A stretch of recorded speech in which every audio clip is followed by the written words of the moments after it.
आइए दोस्तों, आज हम एक माइंस में चलते हैं। यहाँ साथीगण अटेंडेंस लगा रहे हैं और ये है shift in charge room. Shift in charge की देखरेख में ही पूरे शिफ्ट का परिचालन होता है, जिनके द्वारा अलॉटमेंट का कार्य किया जाता है। शिफ्ट इंचार्ज और सुपरवाइजर अपने रूम से निकलकर कैंटीन की ओर जाते हैं, जहां एक साथ सारे वाहन ऑपरेटर जमा होते हैं। तभी शिफ्ट इंचार्ज सभी वाहन ऑपरेटरों से कहते हैं, आपका अलॉटमेंट निकल गया है। क्या आपको डंपर चलाने के नियम मालूम हैं? जी सर।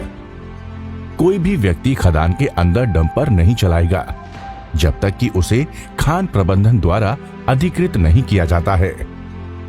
सर, क्या आप बता सकते हैं कि एक डंपर चालू करने से पहले एक ऑपरेटर को डंपर की क्या क्या जांच करना अनिवार्य होता है? सर, हम बताते हैं।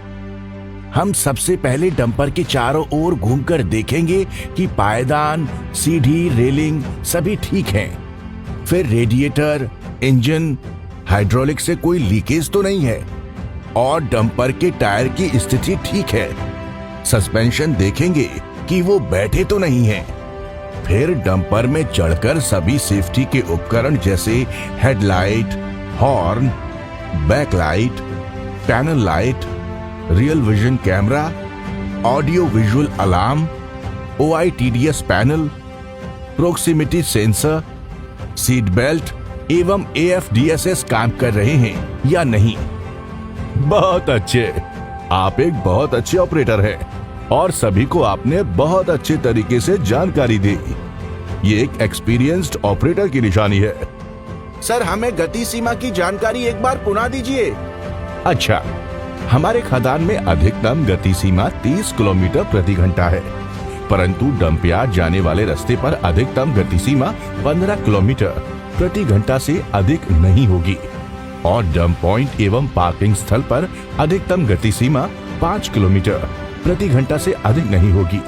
साथ ही ढलान में उतरते वक्त वाहन की गति सीमा नियंत्रण में रखें और RAC स्विच का उपयोग करें। यदि किसी कारणवश विजिबिलिटी कम हो तो गति सीमा 10 किलोमीटर प्रति घंटे से अधिक नहीं होगी। साथ ही हैजर्ड लाइट्स का प्रयोग अवश्य करें।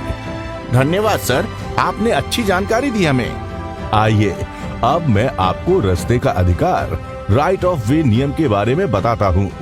चौराहों में अपने डंपर की गति अवश्य धीमी कर ले और कोई वाहन ना हो तभी आगे बढ़े। अगर हल्के वाहन और भारी वाहन एक साथ चौराहे पर पहुंचते हैं तो हल्के वाहन के चालक को रुकना होता है। साथ ही इमरजेंसी जैसे वाहन जैसे फायर टेंडर, एम्बुलेंस को हमें प्राथमिकता देनी होगी। साथ ही वाटर स्प्रिंकलर एवं ग्रेडर को भी हमें प्राथमिकता देनी होगी। अब हम पार्किंग के नियमों के बारे में बात करते हैं। वाहन को निर्देशित जगहों में ही खड़ा करना है, हॉल रोड में बिल्कुल भी नहीं। अगर डंपर हॉल रोड में ब्रेकडाउन हो जाता है तो उसका डाला उठा दें। साथ ही आगे और पीछे एक एक लोड गिरा दें एवं हैजर्ड स्लाइड्स ऑन कर दें, जिससे पीछे से आने वाले डंपर को ब्रेकडाउन डंपर नजर आ जाए। साथ ही चक्कों को एक तरफ काट दें। पार्किंग ब्रेक लगाकर चक्कों को ब्लॉक से जाम कर दें ताकि लुढ़कने का खतरा ना रहे। इसके बाद मेंटेनेंस टीम एवं शिफ्ट इंचार्ज को तुरंत ब्रेकडाउन की खबर करें। आइए, सही समय पर आए हैं।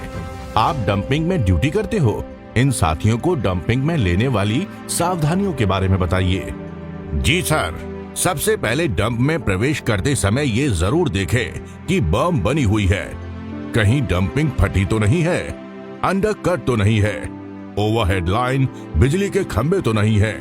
इसके बाद ही उस स्थान पर बैक करें। सुरक्षित रूप से अनलोडिंग करें। मटेरियल गिराने के बाद डाला पोजीशन में बैठने के बाद ही डंपर आगे बढ़ाएं। और हाँ, बारिश के समय या बर्म कमजोर रहने पर एज डंपिंग बिल्कुल ना करें। धन्यवाद। बहुत अच्छा। कभी भी ओवरटेक ना करें। दो डंपरों के बीच कम से कम 40 मीटर की दूरी रखें। डंपर को निर्देशित स्थान पर ही रिवर्स करें। डंपर चालू करने से पहले 2 हॉर्न बजाकर एवं रेयर व्यू मिरर और ब्लाइंड स्पॉट मिरर में देखकर सुनिश्चित होने के बाद ही आगे बढ़ें और मोबाइल का प्रयोग कदापि ना करें। दोस्तों, हमारे शिफ्ट इंचार्ज इतना सोचते हैं तो हमारा भी कर्तव्य बनता है कि हम सभी सुरक्षा के नियमों का संपूर्ण पालन करें और डंपर चलाते समय मोबाइल का कभी प्रयोग ना करें। हाँ, सही बात है सर। हम इन नियमों का पालन करके अपने माइंड्स को सुरक्षित और प्रोडक्टिव बनाएंगे। जी हाँ, आप भी ट्रैफिक रूल्स का अनुपालन कर अपनी माइंड्स को साथ ही अपने आप को सुरक्षित रखें। धन्यवाद।